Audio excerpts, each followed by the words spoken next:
चला नमस्कार विद्यार्थी मित्रांनो, परत एकदा तुमचं या ठिकाणी आपल्या यूट्यूब चॅनलवरती स्वागत आहे.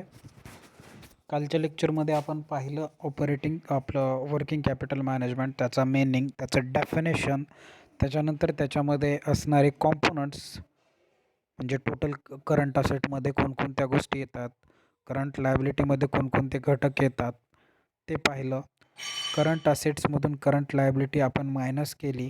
करंट असेट्समधून करंट लायबिलिटी मायनस केल्यानंतर जे काही शिल्लक राहतं त्याला वर्किंग कॅपिटल असं म्हणून सुद्धा पाहिलेलं आहे.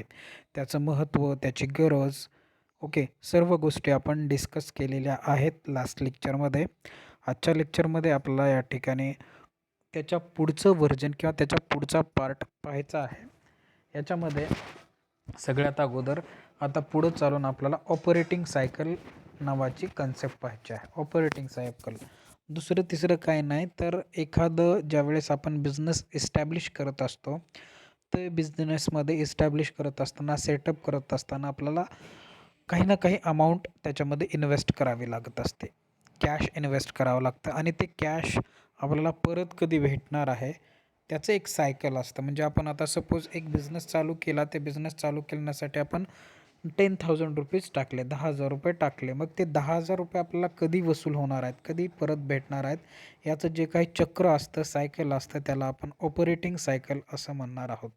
यालाच वर्किंग कॅपिटल सायकलसुद्धा म्हटलं जातं. ओके, तर ते आता पुढं जे डायग्राम आहे त्या डायग्रामनुसार पाहणारच आहोत. पण अगोदर पाहूया ही थेअरीमध्ये काय सांगितलेलं आहे. ॲज पर थेअरी आपण पाहूया. Every business organization need adequate working capital because of the conversion of cash into finished goods to datas and back to the cash is not instantaneous. म्हणजे आता बघूया, एव्हरी बिझनेस ऑर्गनायझेशन, प्रत्येक business ऑर्गनायझेशनला एक adequate प्रमाणामध्ये working कॅपिटलची गरज असते, बरोबर. मग conversion of cash into finished goods, कॅशला फिनिश्ड गुड्समध्ये कन्वर्ट करायचं, त्याच्यानंतर फिनिश्ड गुड्सचं डेटासमध्ये आणि डेटाचं बॅक मग कॅशमध्ये कसं कन्व्हर्जन होतं ते पाहायचं आहे. इट टेक सम टाईम आणि या प्रक्रियेला थोडासा वेळ लागत असतो. For example, in a manufacturing firm cash is use to purchase of raw material. एक उदाहरण पाहूया. त्याच्यामध्ये एक फर्म आहे, मॅन्युफॅक्चरिंग फर्म, त्याच्यामध्ये आपण कॅश इन्व्हेस्ट केलं परचेस करण्यासाठी रॉ मटेरियलचं. They are not consumed immediately. Raw material का लगेच्या लगे आपल्याला ते विकता येतं का? नाही. They remain some time in store in order to ensure smooth production and protect the firm against the risk of non-availability of raw material in future. म्हणजे ते आपल्याला लगेच्या लगे कन्झ्युम करता येत नाही, ते आपल्या बिझनेसमध्ये आपल्याला ठेवावं लागतं काही काळासाठी. आणि काही काळासाठी ठेवल्यानंतर आपल्याला फ्युचरमध्ये जर ते रॉ मटेरियल अवेलेबल होत नसेल, नॉन अवेलेबिलिटी असेल, तर त्या ठिकाणी आपण ऑलरेडी जनरेट करून ठेवलेलं आहे, त्याच्यामुळं ते कामाला येणार आहे रॉ मटेरियल.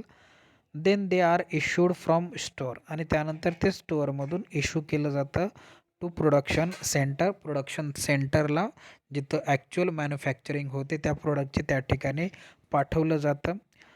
दिस conversion also take some time आणि तिथंसुद्धा थोडासा वेळ लागत असतो. लगेच्या लगे आपण रॉ मटेरियल पाठवलं आणि दुसऱ्या दिवशी प्रोडक्ट बाहेर आला असं नाही, काही वेळ लागतो, त्याच्यावरती प्रक्रिया करावं लागतात.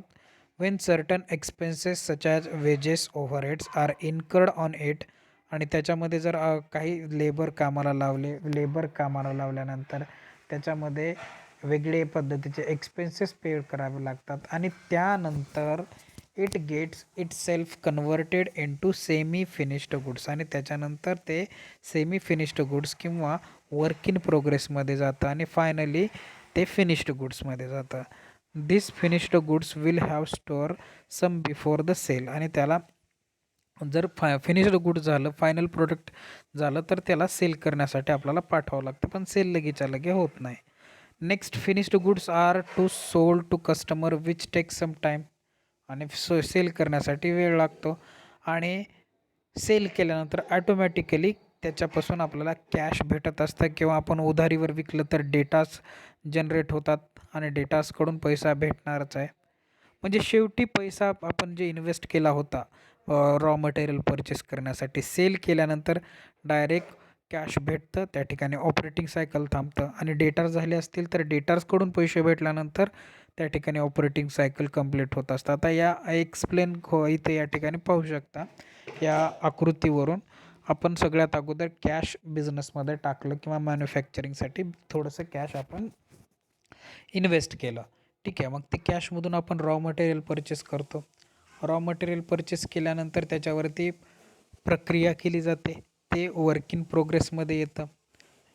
रॉ मटेरियल परचेस केलेलं मग वर्क इन प्रोग्रेसमध्ये आल्यानंतर कंपनी त्याच्यावर आणखी प्रक्रिया करते आणि ते फिनिश्ड गुड्समध्ये येतं आणि फिनिश्ड गुड्स आल्यानंतर ते विक्रीसाठी कंपनीमध्ये किंवा त्यांच्या जे काही सेल्स प्रमोशन करणारे किंवा जे शॉप असतील त्या ठिकाणी पाठवलं जातं सेलसाठी.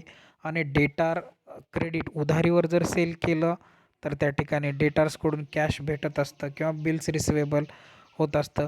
फिनिश्ड गुड्स झाल्यानंतर जर आपण डायरेक्टली कॅशनं सेल्स केलं तर ऑपरेटिंग सायकल इथं संपतं आणि जर उधारीवरती सेल केलं तर त्यांच्याकडून पैसे भेटल्यानंतर ऑपरेटिंग सायकल संपतं. म्हणजे कॅशचं कॅशमध्येच कन्व्हर्जन करण्याची प्रक्रिया म्हणजे ऑपरेटिंग सायकल होय. आता उदाहरणासाठी सांगितलंच तुम्हाला, आपण पैसे टाकले होते, मग त्याचं रॉ मटेरियल परचेस केलं, रॉ मटेरियल परचेस करून काहीतरी वर्क इन प्रोग्रेस केलं, वर्क इन प्रोग्रेसचं फिनिश्ड गुड्समध्ये रूपांतर झालं आणि फायनली ते विकलं. जर कॅशमध्ये विकलं ऑपरेटिंग सायकल कंप्लीट झालं. उधारीवरती विकलं तर डेटाच तयार होतात. डेटाच बिल्स रिसिवेबल किंवा बिल देतात आणि त्या बिलाचे पैसे नंतर भेटतात. पैसे भेटले शेवटी कधी ना कधी भेटले, ऑपरेटिंग सायकल कंप्लीट झालं. ओके, याला म्हणायचं ऑपरेटिंग सायकल. मग एक गोष्ट लक्षात ठेवा, तुम्हाला आता याच्यामध्ये ऑपरेटिंग सायकल समजून घेत असताना आता हे संपलं इथं ऑपरेटिंग सायकल तुमच्या लक्षातच आलं असेल. मला सांगा एका वर्षामध्ये किती डेज असतात? सांगा पटकन, एका वर्षामध्ये किती दिवस असतात? तर 365 दिवस असतात आणि लीप वर्ष असेल तर 366. जनरल लक्षात ठेवा, कॉमन असणारे 365 डेज असतात. एका वर्षामध्ये किती आठवडे असतात? एका वर्षामध्ये किती आठवडे असतात? तर एका वर्षामध्ये 52 वीक असतात, 52 आठवडे असतात.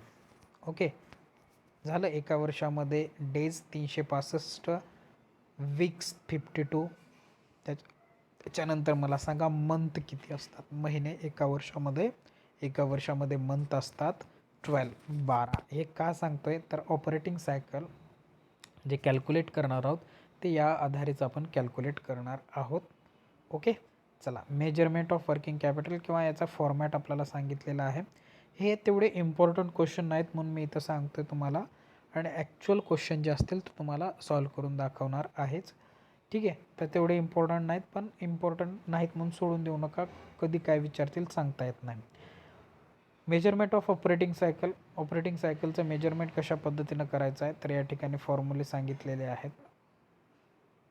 ह्याची नोट्स जी आहे तुम्हाला पाठवणारच आहे. ऑपरेटिंग सायकलचा फॉर्मॅट सांगितला, raw material holding per period, work in progress, finished goods, datas collection.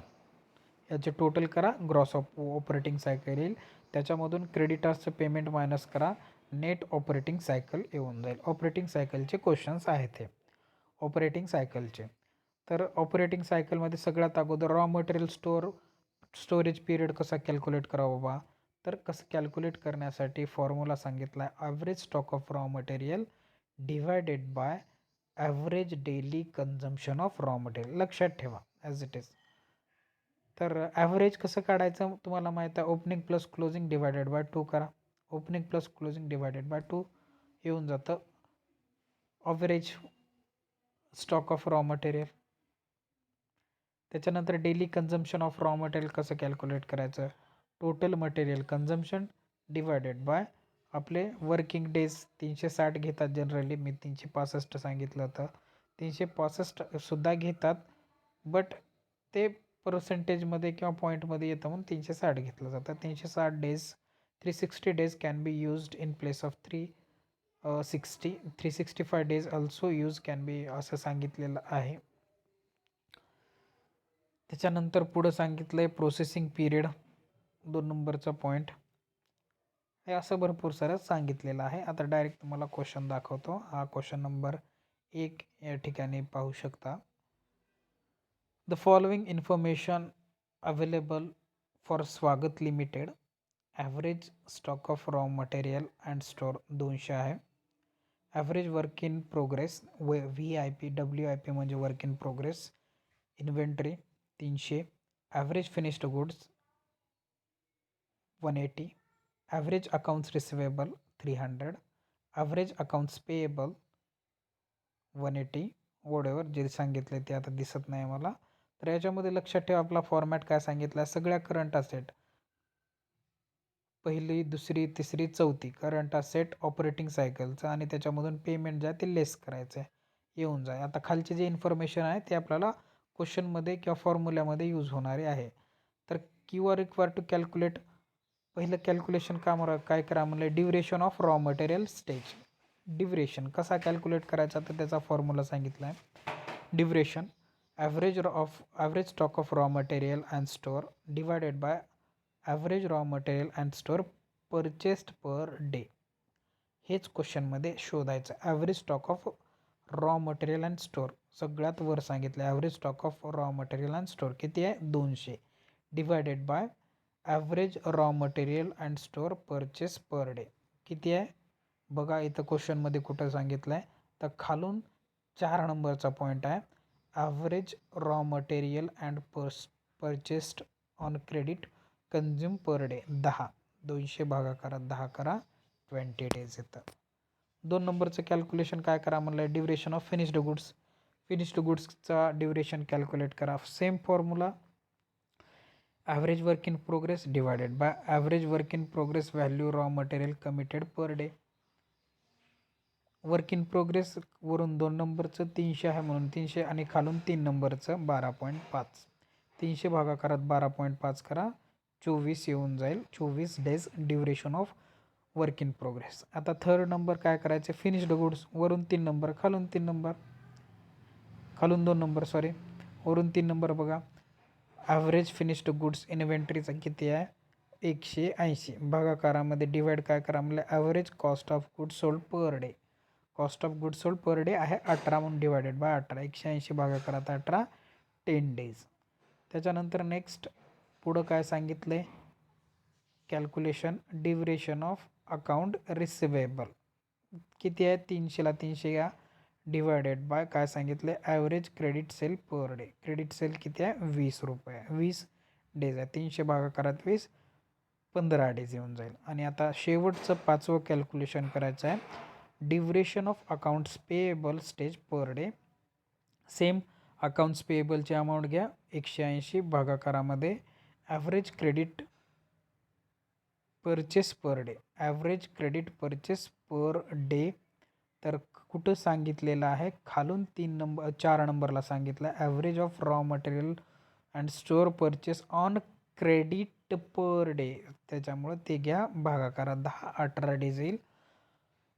त्याच्यानंतर आता ऑपरेटिंग सायकल कसं कॅल्क्युलेट करायचं आहे इथं वर फॉर्मॅटमध्ये सांगितल्याप्रमाणे raw material work in progress finished goods आणि डेटार्स या सगळ्यांची बेरीज त्याच्यामधून क्रेडिटार्सचं पेमेंट पिरियड लेस करा. ओके मग इथं या 2 नंबर क्वेश्चनमध्ये 15 पहिल्यांदा रॉ मटेरियल 20 आहे म्हणून 20 अधिक 300 अधिक 100 किती सांगितले 20 अधिक 24 म्हणजे इथं खाली सांगितलंच आहे duration of operating cycle is equal to 1 + 2 + 3 + 4. 1 किती आहे 20 2 किती आहे 24 3 किती आहे 10 आणि 4 किती आहे 15 मायनस 5 नंबरला किती आहे 18 डेज. आणि हे जे कॅश आपण इन्व्हेस्ट केलं होतं याचं उत्तर येतं 51 डेज. आपण कॅश जे इन्व्हेस्ट केलं होतं ते कॅश इन्व्हेस्ट केलं होतं ते आपल्याला 54 दिवसामध्ये रिकवर होऊन जाईल.